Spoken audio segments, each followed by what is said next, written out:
Hello， 大家好，我是 Z， 欢迎来到 Z Channel。今天我们将探讨如何增强你的专注力。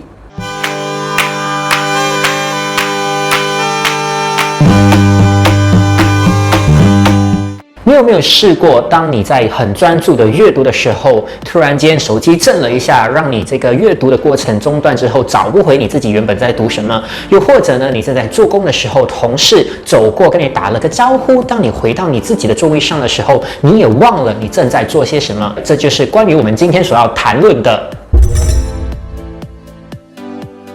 我们知道，当我们越专注的时候，你所吸收的资讯将更容易的被消化，而且更能够长期的储存在我们的脑袋当中。所以，一个人的专注力越高，他的吸收能力越强，他的记忆也会跟着变好。什么东西一般上是比较容易吸引我们的注意呢？主要有3点。第一点，跟记忆相关的东西，我们的注意力往往会被我们的记忆所影响。当你对某件事情有深刻的记忆时，你对它相关的事件会更容易被吸引。而研究也显示呢，不同的文化对我们所专注的地方、注意的地方，往往也会不同。例如，以亚洲人而言，我们一般上除了专注这个个体以外，这个主角以外，我们也会关注他与他背景之间的关系。而相对于美国人来说，他们呢只会更加专注于这个主角、这个角色而已。这就让我想到了，为什么往往亚洲明星的演唱会呢，都会有很多舞台的布置，然后很多灯光的效果。而当你去参加外国人的这个演唱会的时候，他们往往都没有太过花俏的布置，而是只是很专注的在那边演唱而已。第二点很容易吸引我们注意力的，就是跟我们兴趣有相关的事。今天，比如你打算买一辆 Myvi， 那你会很快的察觉，在路上呢有很多的 Myvi 也在行驶着。这是因为当我们想着要买 Myvi 的时候，那我们的这个兴趣都会专注在于 Myvi 身上，因此当周围有其他 Myvi 出现的时候，就会很容易吸引我们的注意力。第3点，要吸引我们注意力，当然也就是要引起我们的这个察觉。其实大家都知道，我们有分左脑跟右脑。那左脑呢，其实相对的，它所专注的点会比较小，而右脑所专注的点呢，一般上都是比较概括性的。这也就是为什么男生跟女生的不同。例如，我们看一场很多动作戏的电影。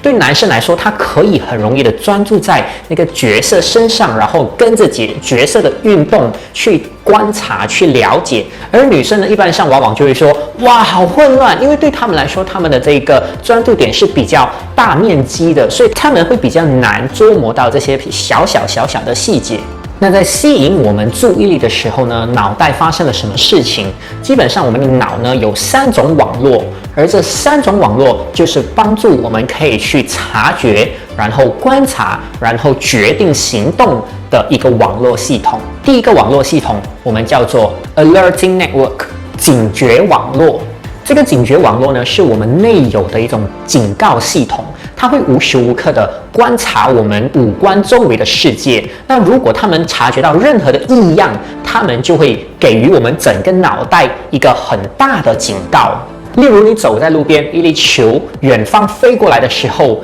我们的这个警觉网络就会察觉到这粒球正朝我们的方向飞过来，它就会让我们的大脑产生警觉，而这警觉就会引起这个第2个网络，也就是 Orienting Network。倾向网络，倾向网络呢，就是让我们的五官可以完全的集中在这个异样因素的身上。同样的例子，当那个球飞过来的时候，除了这个警觉网络让我们知道之后呢，我们的这个倾向网络就会让我们的眼睛、我们的五官、我们的嗅觉都专注在这颗球上面。当我们专注在这球上面之后呢，就会来到了第3个网络，也就是 Executive Network，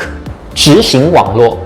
执行网络的作用呢，就是让我们分析当下的情况，并决定我们接下来的行动，比如说闪避，或者是抓住这颗球。简单来说，这个专注力就是使用这3个系统，让我们呢能够察觉，然后转移我们的五官注意，然后决定是否要做什么行动。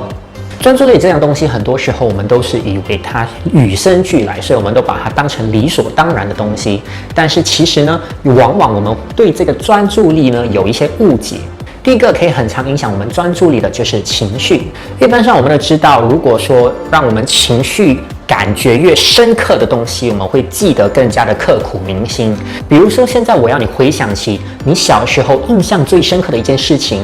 它往往不会是一件普通的事情，而是让你情绪起伏很大的一个事件。它可以是让你伤心的事件，它可以是让你开心的事件，甚至是害怕、压力的事件。所以其实我们的大脑对于这些情绪变化的事件是很容易警觉的。而当我们察觉到一个情绪变化的事件时，我们大脑里面其中一个区域叫做 amygdala， 它会释放一种激素叫做 dopamine。dopamine 呢会提升你这个记忆力以及处理资讯的能力，从而让你可以把这个资讯呢储存得更久一点，印象更深刻。再来呢，我们的专注力其实更加专注的并不是细节，而是大方向、大含义。我们对一个我们所不了解的东西呢，是不会感兴趣的。那比如说你听到了一个陌生的语言，你很快的就会失去你的专注力。所以很多时候，如果你要介绍一些新的东西，或者是了解一些新的东西，首先你必须从一个大概念去了解。了解了大概念之后呢，你才慢慢的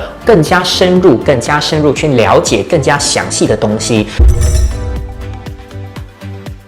很多人都说他能够同时间做好几样事情 multitask， 那他们往往会说，你看我能够一边吃东西一边看戏，一边走路一边听电话，一边读着书一边听音乐，这不就是一心多用吗？没错，你是能够以这样子的方式一心多用，但是今天我们谈的是专注力。我们人其实没有办法在同时间专注太多的东西。其实每当我们从一样东西转移我们的专注力到另外一样的时候，我们会经历4个过程。第一个过程就是 shifting 转移，在转移之后，我们的脑呢就会来到第2个过程，它会去激发跟这个新的事物相关的神经元，所以呢，我们可以去吸收了解。而当我们处理完之后呢，就会来到第3个过程，也就是 disengagement 分离。我们必须把我们在注意的东西分离之后呢，再转移到原本你想要专注的东西。然后呢，就会来到第4个过程，也就是我们的脑需要重新启动，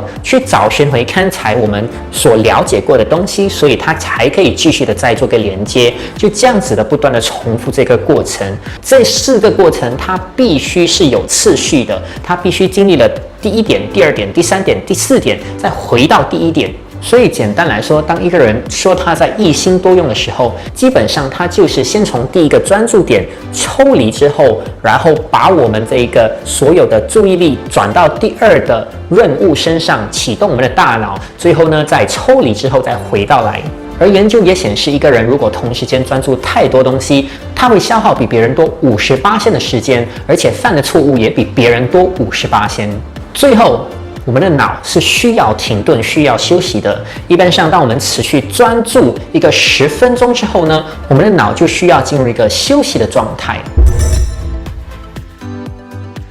今天的这一章节呢，让我了解到了原来我们所谓的专注力，并不是我们以前想象的那种方式，也就是可以一心多用。再来，另外一点，我觉得对我很有帮助的，就是了解到，其实每个人的专注力就只有10分钟。如果10分钟之后呢，我们并没有给他一个休息的时间，那很快的这个专注力就会消失了。所以他让我知道，我这个视频都尽量做在10分钟以内。好啦，今天的分享就到这里。下一期呢，我们会继续为你分享更多关于这个大脑12原则的内容。如果你喜欢我们的视频，记得点阅、按赞或者分享给你的朋友哦。下期见。